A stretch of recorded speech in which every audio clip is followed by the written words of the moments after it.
శ్రీ గురుభ్యో నమః. శ్రీ విశ్వావసు నామ సంవత్సరం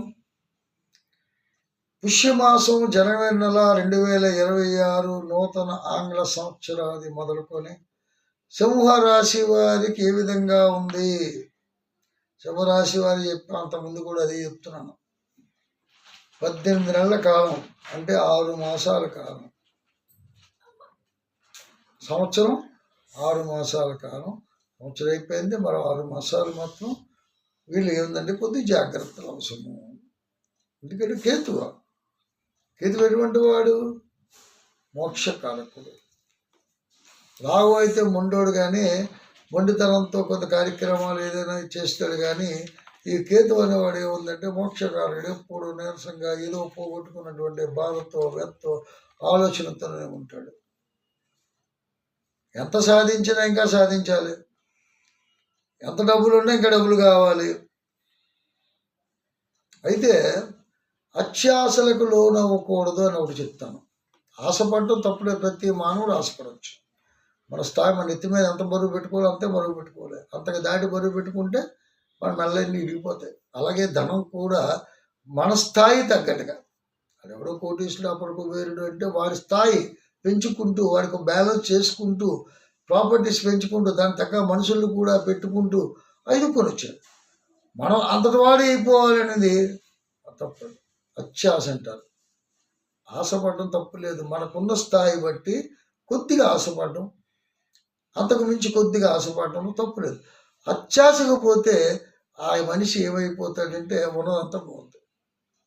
అనుకుందోటి ఏదో వల్ల నమ్మాం, ట్రేడింగ్లో అంత డబ్బు పెట్టేశాం. ఇది ఒక పెద్ద మోసమైనది. ఇప్పుడు ఏంటంటే గవర్నమెంటే మోసం చేస్తుంది. ట్రేడింగ్, షేర్ మార్కెట్లో పెట్టమంటుంది. దాని వ్యాళ్ళు అవన్నీను మన ఇప్పుడు పెద్దవాళ్ళు ఏదో ధనవంతులు, అది ఈరోజు 1 లక్ష పోయినా 10 లక్షలు పోయినా వాడికి ఉన్నటువంటి కోట్ల ఆదాయంతో అటు ఇటు బ్యాలెన్స్ చేసుకోగలరు. మనకు ఆశ కలుగుతుంది. ఇవాళ ట్రేడ్ మార్కెట్ డబ్బు వచ్చింది, ఒక 6 రోజులు వచ్చాయి, మళ్ళీ ఒక దాంట్లో షేర్ పెట్టాం, ఒకసారి ముందంతా ఉడికిపోయింది, మళ్ళీ అప్పు చేసాం, ఇంకో ఉన్న వస్తువులు తాకట్టు పెట్టాం.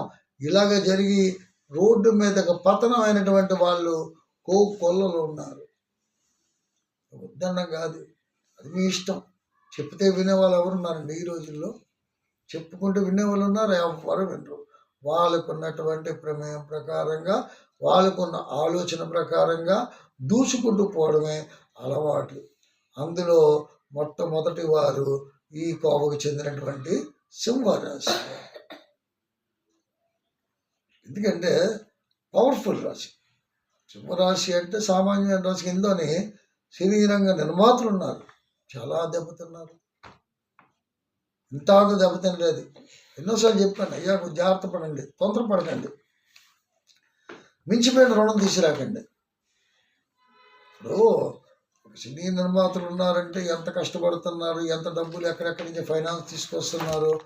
కోట్ల మీద వ్యాపారం, రూపాయలు 2 రూపాయలు కాదు. చిన్న నిర్మాతలకైనా సరే కనీసం తక్కువలో చూసుకున్న 10-12 కోట్లు ఉంటే కానీ చిన్న సినిమా తయారవుతుంది. దాని గురించి నలుగురి దగ్గర ఏదో రుణం చేయవలసిన పరిస్థితి కూడా ఉంది. ఆ పరిస్థితి మీద వాళ్ళకి లాభసాటిగా ఉంటే ముందుకు వెళ్ళొచ్చు. ఒక నష్టం జరిగితే పరిస్థితి. అందుకే అంటారు ప్రొడక్షన్ అవసరము, ఈ కుండలి అవసరము, కుండలి శుద్ధి చేసుకోవడం అవసరము. కుండలి హెచ్చరిస్తుంది, అయ్యా నువ్వు జాగ్రత్తగా ఉండు, ఇప్పుడు ఉన్నటువంటి దుష్టగ్రహ ప్రభావం ఉంది, శుభగ్రహాలు తాళ విక్షేపం అయిపోయి వాటి మీద పవర్ లేకుండా పోయి నీ హారా కూడా తగ్గిపోయింది. కాబట్టి హెచ్చరిక చేస్తున్నాను, జాగ్రత్తగా ఉండు అని చెప్తుంది. ఆ జాగ్రత్తలు విస్మరించి మనం ఏం చేస్తున్నాం? తొందర నిర్ణయాలు తీసుకొని దెబ్బ అవుతున్నాం. కాబట్టి ఈ సింహరాశి వారి కొద్దిగా యోచించి ముందుకు వెళ్ళడం చాలా మంచిది. ఈ సింహరాశి వారికి ముఖ్యంగా చెప్తున్నాను, పితృదేవతలకి ఎవరైతే వాళ్ళ తల్లిదండ్రులుగా ఎవరైనా ఉన్నా, వాళ్ళైనా చనిపోయిన వాళ్ళు ఎవరైనా ఉన్నా సరే, వాళ్ళకి అమావాస్య పూట పితృతర్పణం చెయ్యండి, కొంత శాంతి కలుగుతుంది. లేదా భోజనం చేస్తున్నప్పుడు శనివారం పూట అంటే స్థిరవారం పూట ముందు ప్రసాదం తీసుకొని ఆ తల్లిదండ్రులు నామం పెట్టుకొని మేదన కాకి ప్రసాదం పెట్టండి. కొన్ని ఇబ్బందుల నుంచి తొలుగుతాయి. అలాగే శనీశ్వరునికి ఆరాధ్య దైవమైనటువంటి కాకి మనం పెట్టాం భోజనం అదిను.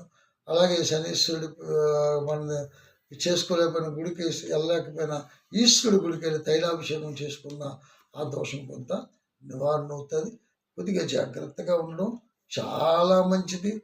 ఎందుకంటే అష్టమ శని ప్రభావం ఉంది. జాగ్రత్తగా ఉండడం చాలా అవసరం.